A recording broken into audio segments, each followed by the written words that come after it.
எல்லோருக்கும் என்னுடைய அன்பான வணக்கத்தை தெரிவிச்சுக்கிறேன். நான் இப்போ மாசமாக இருக்கிறாங்க இல்லைங்களா, மாசமாக இருக்கும்போது அவங்க அவங்களுடைய சிந்தனைகள் எல்லாம் எப்படி இருக்கணும், எப்படி இருந்தாக்கா அந்த குழந்தைகள் எப்படி நல்லா வரும், அதோடைய மனோதைரியம் எப்படி இருக்கும் அப்படின்றத பற்றி நான் அனுபவத்துலேயும் கொஞ்சம் தெரிஞ்சிருக்கிறேன். அதையும் கொஞ்சம் சொல்கிறேன். அதை நம்ம இனிமேல் வரவு இதை கேட்டுட்டு அதே மாதிரி பண்ணோம்னா நமக்கு உண்மையிலேயே அதோட பதில் நல்லாவே கிடைக்குது. நம்ம அந்த நேரத்தை என்ன செய்கிறோமோ அதோட பதிலாக தான் நமக்கு குழந்தைங்க பிறந்ததுக்கப்புறம் நமக்கு அந்த பதில் அந்த குழந்தைங்க நமக்கு கொடுக்குறாங்க. அதனால் இப்போ நம்ம உதாரணத்துக்கு எடுத்துக்கணும்னா, இப்போ மகாபாரதம் எடுத்துக்கணும்னு வச்சுக்கோங்க. மகாபாரதத்தில் அர்ஜுனனோட மனைவி என்ன பண்ணாங்க, மாசமாக இருப்பாங்க. மாசமாக இருக்கும்போது கிருஷ்ணரை அவங்கள பார்க்கறதுக்கு போகிறாரு. போயிட்டு அவங்கக்கிட்ட பேசிகிட்டே இருப்பார். பேசிகிட்டு இருக்கும்போது சக்கர வியூகம் அப்படின்ற ஒரு போர் நிலையை பற்றி சொல்கிறாங்க. அப்படி பேசிட்டு சொல்லின்னு இருக்கும்போது அவங்க தூங்கிடுறாங்க. தூங்கிட்டாலும் இந்த சக்கர வியூகம் அப்படின்றத பாதி அளவுக்கு சொல்லிடுவார். உள்ளே போயிட்டு அதை அப்படியே சண்டை போட்டு எப்படி உள்ளே பாதுகாப்பாக போகிறது எதிரிக்கிட்ட அப்படின்னு போயிட்டு உள்ளே போயிடுறது. அடுத்து வெளியில் வர்றது எப்படி அப்படின்னு சொல்ல ஆரம்பிக்கிறதுக்கு முன்னாலே அதை சொல்லும் போதே அந்த அம்மா தூங்கிடுவாங்க. ஆனால் இவர் உள்ளே போகிறது வரலும் சொல்லிடுவார். வெளியில் வர்றது சொல்லாமல் நேற்றுக்கு கிருஷ்ணர் யாரோ கூப்பிட்றாங்கன்னு சொல்லிட்டு அதை அப்படியே நிப்பாட்டிட்டு வெளியே வந்துடுவார். அவ்வளோதான். அது என்ன ஆகுதுன்னா, அந்த அபிமன்யு அப்படின்ற குழந்தை பிறக்கும்போது அந்த குழந்தைக்கு உண்மையிலேயே அதே மாதிரி நிலைமை போர் நடக்கும்போது அவன் அழகாக அந்த சக்கர வியூகத்துக்குள்ளே போயிடுவான். துரியோதனன் எல்லாம் சக்கர வியூகம் வகுப்பாங்க. அதை வகுக்கும்போது அவன் அழகாக உள்ளே போயிடுவான். ஆனால் அவன் வெளியே வழி தெரியாது. ஏன் தெரியலன்னா, அந்த குழந்தை கருவாக இருக்கும்போது அதை அந்த அம்மா தூங்கிட்டாலும் அந்த கரு அது கேட்டுக்குது. அவங்க சொன்ன கதையை என்ன பண்ணிக்குது, கேட்டுக்குச்சு. ஆனால் அதை வச்சுட்டு அது தன்னுடைய ஞானத்தால் என்ன பண்ணுறது, அழகாக போயிடுது. வெளியே வரதை கேட்காததால் அந்த குழந்தைக்கு வெளியே வர தெரியல. அதெல்லாம் அந்த உள்ளே அந்த குழந்தை சண்டையில் சாகடிச்சிடுவாங்க. அது மாதிரி இது நம்ம கதை தான். இது மகாபாரதம் இதெல்லாம் இதெல்லாம் கற்பனை அப்படின்னு சொல்கிறாங்க. கற்பனையும் கலந்தது தான் ஒரு கதை. வாழ்க்கையே கற்பனை தான் இல்லையா? இப்போ நம்ம ஒரு கற்பனையை பண்ணோம்னா தான் நம்மளுடைய வாழ்க்கையை அந்த வாழ முடியும். கற்பனை இல்லை அப்படின்னாக்கா இந்த இயற்கை கிடையாது, நம்மளை சுற்றி இருக்கிற சமூகம் கிடையாது, எதுவும் கிடையாது, ஒரு சக்தின்னு ஒன்று கிடையாது. நம்ம எல்லாம் அது மாதிரி இருக்கும்போது இது உண்மை அப்படின்னாலும், இப்போ நான்லாம் கூட எடுத்துக்கிட்டிங்கன்னா, இப்போ எங்கள் வீட்டிலலாம் இந்த மாதமாக இருக்கும்போது இந்த நல்ல நல்ல புக்ஸ் படிப்பாங்க. நல்ல நல்ல புக்ஸ் படிக்கணும், நல்ல நல்ல கதைங்க கேட்கணும், நல்ல பாடல்கள் கேட்கணும் அப்படின்னு சொல்லிட்டு நான் மாதமாக இருக்கும்போது அவங்களுக்கு நல்ல நல்ல கதைங்கள்லாம் வைப்பேன். நானே படிப்பேன். படிக்கும்போது அந்த வயிற்று மேலே கையை வச்சோம்னா அழகாக ஒரு மூமெண்ட் வரும். நம்ம படிக்காமல் நிறுத்தினோம்னா அப்படியே ஒன்றுமே இருக்காது. நம்ம படிக்கும்போது அழகாக மூமெண்ட் வரும். அதே மாதிரி நல்ல நல்ல பாடல்கள், இந்த வீணையோட நாதம், அதே மாதிரி புல்லாங்குழல் இசை, நிறைய கண்ணதாசன் பாடல்கள், தத்துவ பாடல், இதை மாதிரிலாம் பாட்டெல்லாம் வச்சுட்டு நம்ம வச்சு டெய்லி அதை கேட்கும்போது அந்த குழந்தை அந்த உள்ளே இருக்கிற அந்த குழந்தை நல்லா அந்த மூமெண்ட்ஸ் மூலியமாகவே நமக்கு அதை ஒரு கேட்குறோம் அப்படின்னு உணர்த்தும். அதே மாதிரி என்ன பண்ணுவோம், 3 முறை திருக்குறள் ஃபுல்லும் கேட்க வச்சேன் விளக்க உரையோட. அவள் தூங்கிடுவாங்க. ஆனால் உள்ளே இருக்கிற அந்த குழந்தை கேட்கணும்னு சொல்லிட்டு 3 முறை ஃபுல்லாக திருக்குறள் அப்படியே விளக்கத்தோடு டெய்லி கேட்க வச்சுருவேன். கேட்க வச்சுட்டு ஆனால் அது என்ன பிறந்ததுக்கப்புறம் பார்த்தோம்னா அதில் நாங்கள் 100% அதை மாதிரியே இல்லைனாலும் ஒரு 70% அந்த ரியாக்ஷன் இருக்குது. 70% நம்ம என்னென்ன பண்ணோம், என்ன செஞ்சோன்ற ரியாக்ஷன் அதில் கிடைக்கிது. இன்னொன்று எடுத்துக்கணும்னா, இந்த கன்சீவாக இருக்கும்போது அந்த அம்மாவோட நிலை ரொம்ப அப்படியே சோர்வாக இருப்பாங்க, சாப்பிட மாட்டாங்க, டயர்டாகிடுவாங்க, தூங்கிட்டே இருப்பாங்க, வாமிட்டிங் எடுத்துகிட்டே இருப்பாங்க, நடக்கக்கூட முடியாது அவங்களால. அந்த மாதிரி இருக்கும்போது அவங்களோட சிந்தனைகளும் செயல்பாடு வேறு மாதிரி இருக்கும். இந்த மாதிரிலாம் ஐயோ இப்படி இருக்குதே, நம்ம ஒன்றுமே சாப்பிடாமல் இருக்கிறோமே, நம்ம குழந்தை எப்படி இருக்குமோ, ஆரோக்கியமாக இருக்குமா, எப்படி பண்ணணும்னு சொல்லிட்டு இருக்கும்போது அவங்களால முடியலனாலும் பக்கத்தில் இருக்கிற நாம் அதை ஊக்குவித்து நம்ம இதை மாதிரிலாம் சொல்லிட்டு செஞ்சோம்னாக்கா அந்த குழந்தைங்களோட ரிசல்ட் ரொம்ப நல்லா கிடைக்குது. அதே மாதிரி அவங்க சாப்பிடக்கூடிய பொருட்களும் அவங்களால முடியாது. அந்த நேரத்தில் வந்து எதையுமே சாப்பிட முடியாது, வாமிட் எடுத்துகிட்டே இருப்பாங்க. ஆனால் அப்போ தான் சாப்பிட்ணும். வந்தாலும் வரட்டும், எனக்கு என் குழந்தை நல்லா இருக்கணும், அது என் குழந்தை இந்த உலகத்தை வந்து சாதிக்கணும், ஏதோ அந்த மோட்டிவேட்டை வந்து பண்ணிடணும். அப்போவே நல்லா டியூன் அந்த டியூனிங் தான் நல்லா பண்ணணும். அப்படி பண்ணும்போது அந்த குழந்தைய வந்து இதுக்காக தான் நான் எவ்வளோ வந்தாலும் என்ன மயக்கம் வந்தாலும் சரி, நான் சாப்பிட்டு குழந்தைக்காக நல்லா பண்ணணும், குழந்தைக்காக நல்லா செய்யணும் அப்படின்ற ஒரு மன உறுதியோட அதை நல்லா எல்லாத்தையும் பண்ணணும். நல்ல நல்ல புக்ஸ் படிக்கணும். அதே மாதிரி வந்து ஒரு வாழ்த்துதல் வைக்கிறோம் வச்சுக்கோங்களேன், படுக்கும்போது எழுந்திருக்கும் போது அந்த மாசமாக இருக்கிறவங்கக்கிட்ட அவங்களால முடியலனா கூட கூட இருக்கிறவங்க நாம் என்ன பண்ணலாம், அவங்க தூங்கிட்டாங்கன்னு வச்சுக்கினாலும் அந்த வயிற்று மேலே கையை வச்சுட்டு நல்ல நல்ல வார்த்தைகளை சொல்லிட்டு அந்த மனசில் பதிய வைக்கலாம். வைக்கும்போது என்ன பண்ண, எடுத்தோடனே ஃபஸ்ட்டு அந்த குழந்தைய வந்து நீ வந்து ஒரு அன்பான குழந்தை, அழகான குழந்தை, அறிவான குழந்தைய இந்த பூமியில் வரப்போகிறீங்க, நீங்கள் வந்து ஒரு சாதிக்கிற குழந்தையாக வரப்போகிறீங்க, எல்லா உறவுகளோடவும் அன்பாக பாசமாக இருக்க போகிறீங்க, உங்களை வந்து நீங்கள் சாதிக்கிறதுக்காகவே ஒரு குறிக்கோளோடு வரப்போகிறீங்க, உங்கள் சாதனை வந்து இந்த உலகத்துக்கு ரொம்பவும் தேவைப்படுது, அந்த சாதனையால் வந்து ஒரு பேரும் புகழும் வந்து உங்கள் வம்சாவளிக்கு வரப்போகுது அப்படின்னு சொல்கிறோம். அடுத்து வந்து நீங்கள் திருக்குறள் நம்ம எல்லாத்தையும் இப்படி இருங்க அப்படி இருங்க, இவ்வளோ பணம் சம்பாதிச்சு இப்படி அப்படின்னு வாழ்த்துறத விட நம்ம திருக்குறள் வழி நடங்கன்னு சொல்லிட்டு அதுலேருந்து எல்லாமே வந்துடுது. அவரவர் மனநிலைக்கு அவரவர் காலநிலைக்கு ஏற்ற மாதிரி திருக்குறளுடைய விளக்கத்தை வந்து நம்ம பொருத்தி பண்ணிக்கலாம். அந்த மாதிரி இருக்கும்போது ஒரு கர்ப்பிணியாக இருக்கிறவங்க அந்த குழந்தை வந்து வயிற்றில் இருக்கும்போது அந்த குழந்தைய வந்து நம்ம ப்ளஸ் பண்ணிக்கிறோம். திருக்குறள் வழி நடக்கணும்னு சொல்லிட்டாலே அந்த குழந்தைக்கு வந்து வேறு எந்த அறிவுரையும் நம்ம சொல்ல தேவையில்லை. சொல்லாமல் அந்த திருக்குறளை டெய்லி வச்சு விட்டுடலாம். அதை கேட்க அதுலேயே அந்த குழந்தை வந்து என்ன ஆகிடுது, ஊக்கப்பட்டுடுது. விளக்கத்தோடு வைக்கும்போது தெளிவாயிடுச்சு. வெளியில் வரும்போது உடனே பிறந்த அன்னைக்கே அதோட ரிசல்ட் நமக்கு கிடைக்காது இல்லையா, தெரியாது நமக்கு. அந்த குழந்தை பேச ஆரம்பிக்கும் போது, ஃபஸ்ட்டு சாப்பிட ஆரம்பிக்கும் போது தான் நமக்கு தெரிஞ்சிடும். அந்த அம்மா வந்து மாசமாக இருக்கும்போது பால் குடிக்காமனா அந்த குழந்தை பாலே குடிக்காது. அதே மாதிரி அந்த அம்மா வந்து நிறைய காய்கறிங்க சாப்பிட்டாங்க, பழம் சாப்பிட்டாங்க, அந்த குழந்தையும் அதை தான் சாப்பிடும். அடுத்து அம்மா வந்து நிறைய நான் வெஜிடேரியன் சாப்பிட்றாங்கனாக்கா அந்த குழந்தையும் அதை தான் விரும்பி சாப்பிடும். அதை மாதிரி ஒன்று வந்து அவங்க என்னென்ன செஞ்சாங்களோ அதை தான் அந்த குழந்தை வந்து விரும்பி செய்யும். அவங்க எப்போவுமே சோர்வாக இருந்தாங்கன்னா அந்த குழந்தையும் சோர்வாக தான் இருக்கும். அவங்க எப்போவுமே ஆக்டிவாக இருந்தாங்க, நல்லா படிச்சுட்டு இருந்தாங்க, நல்லா ஓடிட்டு வேலை செஞ்சுட்டு நல்லா பண்ணிட்டு இருந்தாங்க, ஏதோ ஒன்று அவங்க பண்ணிகிட்டே இருக்கிறாங்க அப்படின்னும் அந்த குழந்தைங்க என்ன பண்ணும், ஏதோ ஒன்று செஞ்சுட்டே இருக்கும். அதனால் நம்ம திருக்குறள் வழி நடக்கணும்.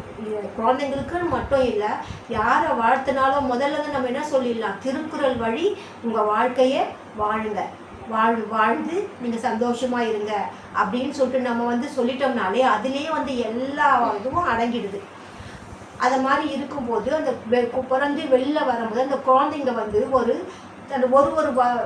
3ஆம் மாதம் ஆயிடுச்சுன்னா குழந்தை தவழ்ந்ததுக்கு அப்புறமேட்டு என்ன பண்ணோம், அடுத்து முட்டி போடும், நெஞ்சியால் தேக்கிட்டு வரும், அடுத்து முட்டி போடும், அடுத்து பிடிச்சி எந்திரிச்சு நிற்கும், அடுத்து ஒரு அடியாக தான் அடி மீது அடி வைத்து பாட்டுக்கேற்ற அந்த குழந்தை அழகாக அடி மீது அடி வைத்து நடந்து வரும். அடுத்து என்ன பண்ணும், தனியாக நடக்கும். இந்த ஒரு ஸ்டேஜ் வரும்போது தான் நம்ம அந்த குழந்தைய கவனிச்சுன்னு வச்சுக்கோங்களேன், நம்ம கான்ஃபிடென்ட் ஆகும். ஏன்னா நம்மளும் அந்த வழியிலேருந்து தான் வந்துருக்குறோம், ஆனால் நம்ம அதை மறந்துட்டோம். இன்றைக்கி அந்த குழந்தையும் அதே மாதிரி தான் பண்ணும். அது வந்ததுக்கப்புறம் என்ன பண்ணுறது ஞாபகம் இருக்காது இல்லையா. ஆனால் ஒரு குழந்தை வந்து திரும்பி ஒரு கழிச்சு ஃபஸ்ட்டு படுக்கும். அந்த ஒரு கழிச்சு படுக்கும் போதே அதுக்கு முதல் சக்ஸஸ் இல்லையா. இப்படி நேராகவே படுத்திருந்த குழந்தை ஒரு கழிச்சு படுக்கிறது ஒரு ஃபஸ்ட்டு சக்ஸஸ். அடுத்து என்ன பண்ணுது, கவுந்து படுக்கும்போது அந்த கை மாட்டிக்கும் பாருங்கள், அந்த கையை இப்படி வெளியே எடுத்து முயற்சி பண்ணி வெளியே எடுத்துட்டு தலையை தூக்கி எப்படியே பார்த்துட்டு ஒரு சிரிக்கும், இல்லை ஒரு அழும். அதில் வந்து என்ன ஆயிடுது, நான் அடுத்த இது அடுத்த கட்ட நடவடிக்கை நான் என்னோட செஞ்சிட்டேன் அப்படின்ற ஒரு தன்னம்பிக்கை. அடுத்தது வந்து என்ன பண்ணும், முட்டி போடுறதுக்கு இப்படி முட்டி போட டபக்குன்னு விடும், அடுத்து அதையும் செஞ்சிடும்.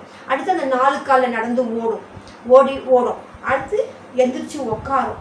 எந்திரிச்சு உட்காரும். அடுத்து எந்திரிச்சு உட்காரும் போது இன்னும் கொஞ்சம் சேட்டைகள் நிறைய பண்ண ஆரம்பிக்கும். இந்த பாட்டு டான்ஸ் இதெல்லாம் வச்சோம்னா கொஞ்சம் டான்ஸ் ஆடுறது, ஊவா அப்படி இந்த சவுண்டுங்க மூலயமா பேசுறது.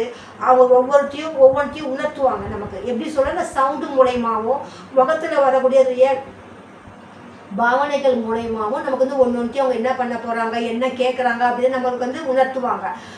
அது மாதிரி ஒன்றொன்றையும் அவங்க செஞ்சுட்டே வருவாங்க. அந்த ஒரு நிலையிலையும் அவங்க ஒன்றொன்றையும் செஞ்சிடுறாங்க பாருங்கள். அதை செய்யும்போது அவங்க சாதாரணமாக செய்யலைல்ல, பிடிச்சி எந்திரிச்சு நிற்க ஆரம்பிக்கும் போது இத்தனை வாட்டி கீழே விழும். அந்த குழந்தை முட்டி போட்டு போகும்போது எல்லா கொஞ்சம் பெரும்பாலும் நெத்தியில் பார்த்தா அடிப்படும். அப்படியே குண்டாவே வீங்கிடும் சில குழந்தைங்களுக்கு அப்பப்போ. ஏன்னா அது அவங்க முயற்சி வந்து எடுக்கும்போது எடுத்தோடனே அடுத்த வேலையை செஞ்சிட முடியாது இல்லையா. கீழே விழுந்து எழுந்தால் தான் எதை ஒன்றுமே செய்ய முடியும். ஒரு சின்ன குழந்தை, எதுவுமே தெரியாத குழந்தை, அது ஒரு முயற்சிக்காகவும் கீழே விழுந்து எழுந்து அடுத்த கட்டத்துக்குள்ள அந்த குழந்தை செஞ்சுட்டு போகும்போது இவ்வளோ பெரியவங்களா இருக்கிற நாம ஏன் சோர்ந்து போகணும்? ஒரு முறை 2 முறை பண்ணியாலும் உடனே வரணும்னா உடனே அப்படியே சோர்ந்து போயிடுவோம். உடனே அதுக்கான ரியாக்ஷன் வேறு மாதிரி இருக்கும். இருக்கிற எல்லாருக்கிட்டையும் வேறு மாதிரி பேசுவோம் பண்ணுவோம். நம்ம ஒன்றொன்றையும் குழந்தைங்கிட்ட கற்றுக்கணும். நெக்ஸ்ட் தன்னம்பிக்கைன்றது வந்து அதை நம்ம கண்ணை பற்றி தெரிஞ்சுக்கணும். தன்னம்பிக்கை ஒருத்தர் வந்து தன்னம்பிக்கைன்னு இருக்கிறாங்கனாக்கா நேருக்கு பார்த்து பேசுவாங்க. கண்ணோட கண் தான் பார்த்து பேசுவாங்க. அப்படி கண்ணோட கண் பார்த்து பேசாமல் இருந்தாங்கன்னா தன்னம்பிக்கை இல்லாமல் இருக்கும். நெக்ஸ்ட்டு குழந்தை என்ன பண்ணும் பாருங்க, பேசிட்டே இருக்கும். நம்மளை நேராக தான் பார்த்து பேசும். யார் இருக்கிறாங்களோ அவளை பார்த்தா நேராக தான் கண்ணை செய்யும். ஆனால் குழந்தை வந்து என்ன பண்ணாது, நல்லா கவனிச்சிங்கன்னா அந்த கண்ணை வந்து சிமிட்டாது. கண் இமையை வந்து என்ன பண்ணாது, அடிக்கடி சிமிட்டாது. இப்போ நாம் என்ன பண்ணோம், ஒரு 10 வார்த்தை பேசுறதுக்குள்ளே 10 முறைக்கு மேலே சிமிட்டிடுவோம் இல்லையா. குழந்தை அதை மாதிரி செய்யாது. அப்போ அதுக்கு தன்னம்பிக்கை இருக்குது. அப்போது தன்னம்பிக்கை அதுக்கு இருக்கிறதால என்ன பண்ணுறது, ஒரு ஸ்டேஜாக அடுத்தடுத்து நடக்கிறது, ஓடுறது எல்லாத்தையுமே செய்ய ஆரம்பிச்சிடுது. மேலே ஏறுறது இறங்குறது. நம்ம என்ன அதுக்கேற்ற மாதிரி வண்டி கொடுப்போம். அடுத்து குதிரை வாங்கி கொடுத்து அதில் ஆட வச்சு கொடுப்போம். அடுத்து என்ன பண்ணுவோம், குட்டி சைக்கிள் வாங்கி கொடுப்போம். வெளியில் கூட்டு போயிட்டு கையை பிடிச்சி நடக்க வைப்போம், ஓட வைப்போம், விளையாட வைப்போம். ஒன்றொன்னா அந்த குழந்தை செய்யும்போது கூட இருந்து எல்லாத்தையும் பண்ண வைக்கிறோம். ஆனால் கீழே விழுந்து முட்டியில் அடிப்பட்டு எல்லாம் செஞ்சாலும் குழந்தை இந்த வேலை நான் செய்ய மாட்டேன்னு சொல்லிட்டு விடாது. அந்த வேலையை தொடர்ந்து அது என்ன பண்ணும், செஞ்சிட்டே இருக்கும். அது மாதிரி அது செஞ்சுனே இருக்கும்போது அந்த வேலைகளை ஒன்றொன்னா பண்ணி அது ஸ்கூலுக்கு போகிற வரலும் எல்லாத்தையும் கரெக்டாக பண்ணின்னு வரும். அந்த தன்னம்பிக்கைன்றதை எப்போ நம்ம அது உடைக்கிறோம்னாக்கா, அது மனசில் வந்து நீ பொய் சொல்கிற, நீ தப்பு பண்ணிட்ட அப்படின்ற ஒரு புது வார்த்தையை நம்ம தான் அந்த குழந்தை மனசில் பதிய வைக்கும்போது ஒன்றுத்த வந்து அந்த குழந்தை நான் செஞ்சேன் அப்படின்னு சொல்லும்போது நீயா எப்படி பண்ண அப்படின்னு பண்ணுறது. அடுத்தது வந்து ஸ்கூலில் இல்லை வேறு யாருனா பக்கத்தில் எதிரில் யாருனா சொல்லிட்டாங்கனாக்கா, இந்த மாதிரி சொன்னாங்களே நீ இந்த மாதிரி சொல்கிறே அப்படின்னு குழந்தை வந்து என்ன பண்ணுறோம், அது மனசில் வந்து வேறு மாதிரி கேள்விகளை கேட்டு அந்த குழந்தைய குழப்பி அதோட தெளிவான புத்தியையும் தன்னம்பிக்கையும் என்ன பண்ணுறோம், நம்ம தான் மாற்றிட்டு அதுக்கு இருந்த அந்த தன்னம்பிக்கையை என்ன பண்ணுறோம், உடைச்சிடுறோம். ஒரு படுத்துனே இருந்த குழந்தை நடந்து ஓடி தானாக சாப்பிட்டு தானாக குளிச்சு எல்லாம் பண்ணிக்கிறவர்களும் வர அந்த குழந்தையால் அடுத்து வந்து என்ன ஆகுது, அடுத்த கட்டம் வரும்போது தானாக சுயமாக சிந்திச்சு செயல்பட ஆரம்பிக்கும் போது அந்த குழந்தைக்கு நம்ம கூட வந்து ஒவ்வொருத்தராக என்ன பண்ணுறோம், இடையில போயிட்டு நுழைஞ்சிட்டு இப்படி தான் பண்ணணும், இப்படி தான் செய்யணும், இப்படி தான் இருக்கணும் அப்படின்னு சொல்லிட்டு கொண்டு வரும். அதனால தான் குழந்தைங்களோட வாழ்க்கையில் வந்து மாற்றங்கள் நிறைய வருது. நெக்ஸ்ட்டு வன்மத்தை புகுத்துறோம். குழந்தைங்க மனசில் என்ன பண்ணுறோம், வன்மத்தை புகுத்துறோம். அது வந்து பெரிய தப்பு. அந்த வன்மத்தை புகுத்துறாங்க. அந்த குழந்தை வந்து பாதம் மாறணும், இந்த பக்கமா அந்த பக்கமா மதில் மேல் இருக்கும் பூனை போல இந்த மாதிரி வாழ்க்கை வாழலாமா, இந்த மாதிரி வாழ்க்கை வாழலாமா அப்படின்னு ஒரு முதல் குழப்பம் அவனுக்கு வர ஆரம்பிச்சிருது. அதனால் இந்த மாதிரி அந்த எந்த ஒரு வன்மகத்தையும் புகுத்தாமல் அந்த குழந்தைகிட்ட உட்காந்து பேசணும். நம்ம அந்த குழந்தை வழியில் போகணும். குழந்தை வந்து நாம் வளர்க்கக்கூடாது.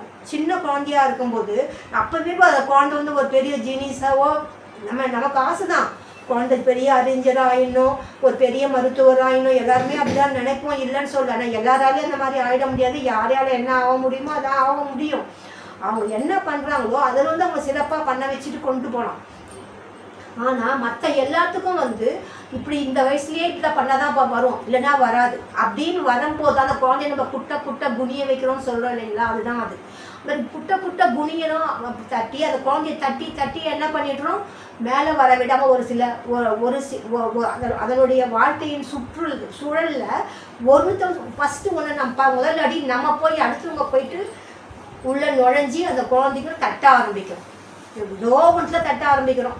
அது ஒன்றில் தட்ட ஆரம்பிக்குது. அந்த குழந்தை என்ன அது ஒன்றொன்றுலையா அதில் இருக்குது எல்லாத்துலேயும் வந்து என்ட்ரி ஆகும்போது அந்த குழந்தைக்கு வந்து தனக்கு இருந்த இவ்வளோ நாள் இருந்த அந்த நம்பிக்கை தன்னம்பிக்கை எல்லாமே என்ன ஆகிடுது அந்த குழந்தைக்கு இல்லாமல் போயிட்டு அப்படியே அமைதியாகிடுது அந்த குழந்தை.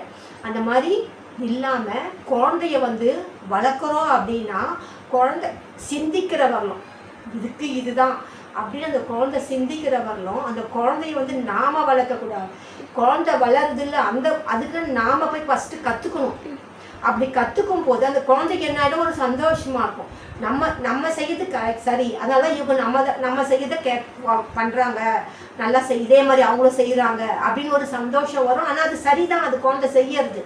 ஆனால் நம்ம இந்த மாதிரி பண்ணினே வரும்போது அது அன்பான முறையில் வேற ஏதாவது வரும்போது அது எப்படி அந்த குழந்தை விளையாட்டுத்தனமாகவே அதோட வழியிலேயே போயிட்டு அதுக்கு எல்லாத்தையும் சொல்லி கொடுத்து புரிதலோடு எல்லாம் பண்ணிட்டு வந்தோம்னா அந்த குழந்தை வந்து அன்பாக நேர்மையான குழந்தையா நம்ம நினைக்கிற மாதிரி ஒரு பாசமான குழந்தையா வளர்ந்து இந்த நாட்டில் வந்து சிறப்பாக செயல்பட ஆரம்பிக்கும். அடுத்து வந்து குழந்தைங்க வந்து நம்ம வந்து என்ன பண்ணுவோம், திட்டுவோம். இதை செய்யலை, இந்த டைமிங்க்கு இதை பண்ணல, சீக்கிரம் சாப்பிடு, சீக்கிரம் குள்ளி எழுந்துருவோம். இப்போ இருக்கிற காலகட்டங்கள் அப்படி தான் இருக்குது. சீக்கிரம் எழுந்து ஸ்கூலுக்கு ஓடல. அதுவும் இங்கே இருக்கிற இடம் ஒன்றா இருக்கும், ஸ்கூலுக்கு போகிற இடம் வந்து ஒரு 10 கிலோமீட்டர் 12 கிலோமீட்டருக்கு மேலே இருக்கும். அது வேறு காலையில் எழுந்துச்சு சீக்கிரம் எழுந்து 7 மணிக்கெல்லாம் பஸ்ஸு, 8:30 மணிக்கெல்லாம் பஸ்ஸு, அதில் ஏறி போயிட்டு சீக்கிரமாக ஸ்கூலில் போயிட்டு சேரணும். அங்கே முடிச்சுட்டு அங்கேருந்து வீட்டுக்கு வந்து அந்த குழந்தை வீட்டுக்கு இங்கே வந்து சேர்றதுக்கு திருப்பி என்ன ஆகிடுது, 6 மணி ஆகிடுது. சுற்றிட்டு எல்லாம் வருவாங்க, வந்துட்டு வீட்டுக்கு வருவாங்க. 6 மணிக்கு வந்த குழந்தை என்ன பண்ணுறோம், உடனே ஹோம்ஒர்க் எழுது படி, அது வர மெசேஜ் அனுப்பிடும், எல்லாம் படி செஞ்சு எல்லாம் பண்ணி முடிச்சு அந்த குழந்தை டயர்ட் ஆகிடும். அது சாப்பிடாது அப்படியே பட்டுன்னு தூங்கிடும். இந்த வெளியுலகத்தோட இதுவே தொடர்பே இல்லாமல் ஸ்கூலு படிப்பு ஒரு மெஷின் தனமான வாழ்க்கையை வந்து குழந்தைங்க இப்போ வாழ ஆரம்பிச்சிடுறாங்க. நம்மளும் அதை வந்து என்ன பண்ணிடுறோம், வீட்டில் இருக்கிறவங்களும் அதுதான் சரி அப்படின்ற மாதிரி கொண்டு வந்துடும். விளையாட்டுனா என்னான்னு தெரியாமல் அந்த குழந்தைங்களுக்கு போயிடுது.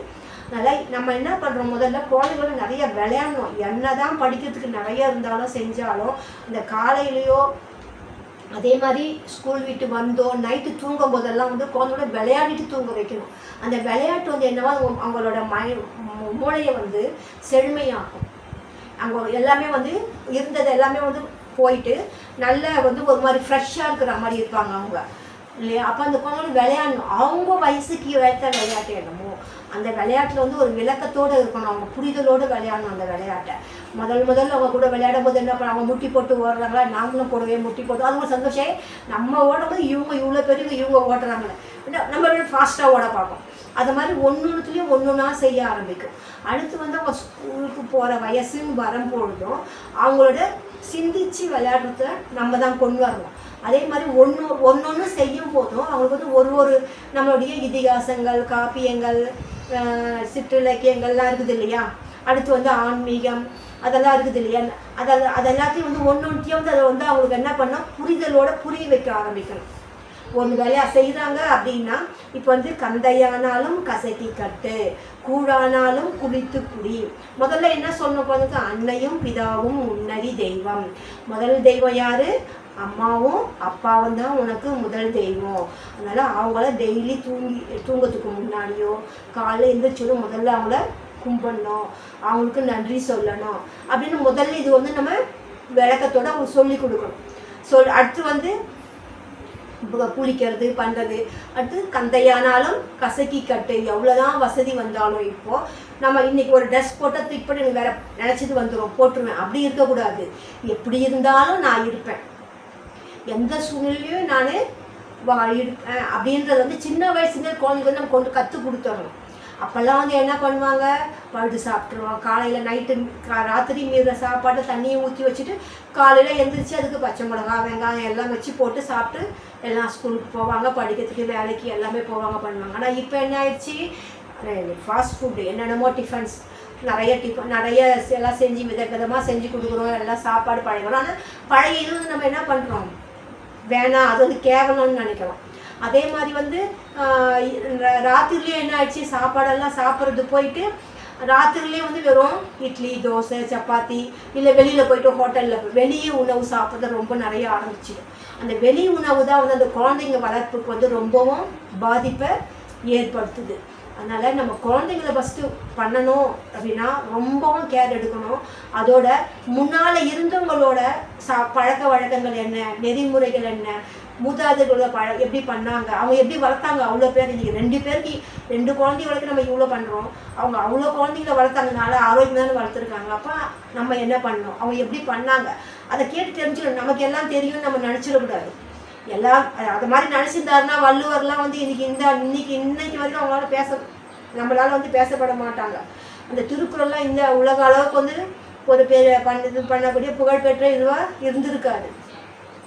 அவங்க வந்து யாருமே எடுத்துன்னு பாருங்கள், நீங்கள் பழைய அந்த நூலெல்லாம் எடுத்து படித்து பார்த்தீங்கன்னா அதை என்ன இருக்குன்னா, எனக்கு தெரிந்த குறைந்த அளவில் தெரிஞ்சிருக்குது. எனக்கு அதில் ஏதோ ஒரு சில சரியெனப்பட்ட எல்லோராலும் ஏற்றுக்கொள்ளக்கூடிய சில கருத்துக்களை நான் முன்வைக்கிறேன் அப்படின்னு தான் சொல்லுவாங்க. தவிர எனக்கு எல்லாம் தெரியும், எனக்கு தெரியாது எதுவுமே கிடையாது, அதனால் நான் சொல்கிறேன், இதை நீங்கள் கேட்டுக்கணும் அப்படின்னு சொல்லிட்டு நம்ம இப்போ அப்படி தான் இருக்கணும். எனக்கு எல்லாம் தெரியும், எனக்கு தெரியாது எதுவுமே கிடையாது அப்படின்ற ஒரு மனநிலை தான் இப்போ இருக்கிறவங்க எல்லாருமே இருக்கிறோம். ஆனால் அது ரொம்பவும் பெரிய தப்பு. எனக்கு ஏதோ தெரிஞ்சுது, எனக்கு தெரிஞ்சதில் கொஞ்சம் கொடுக்குறேன். இப்போ அந்த மாதிரி இதில் தான் நானும் எனக்கு தெரிஞ்சதில் கொஞ்சமாக நான் வந்து சொல்ல விருப்பப்படுறேன். இதை வந்து நான் ஒரு நாளைக்கும் கொஞ்சமாக நான் என்னோடய கருத்துக்களை வந்து மற்ற நூல்களோடவும் திருக்குறளோடவும் நெக்ஸ்ட் வந்து இந்த பெரிய புராணம், திருவாசகம், திருப்புகழ், இந்த மாதிரி இருக்கிற ஒவ்வொன்றோடவும் நான் வந்து ஒன்றொன்றையும் வந்து எப்படி அப்படின்றத வந்து புரிதலோட சின்ன என்னுடைய கருத்துக்களை வந்து நான் சொல்ல விரும்புகிறேன். இதை வந்து நீங்கள் எல்லாரும் கேட்டு எல்லாம் பயன் அடையணும்னு சொல்லிட்டு விரும்புகிறேன். முதல்ல நம்ம பேசிக் நம்ம யாரை எது பண்ணணும்னா முதல்ல குழந்தை தான். அந்த குழந்தை தான் இந்த உலகத்தின் இப்போதைக்கு ஆணிவேர். அந்த ஆணிவேரை சரியான வழியில் கொண்டு வர்றது நம்மளோட கடமையில தான் இருக்குது.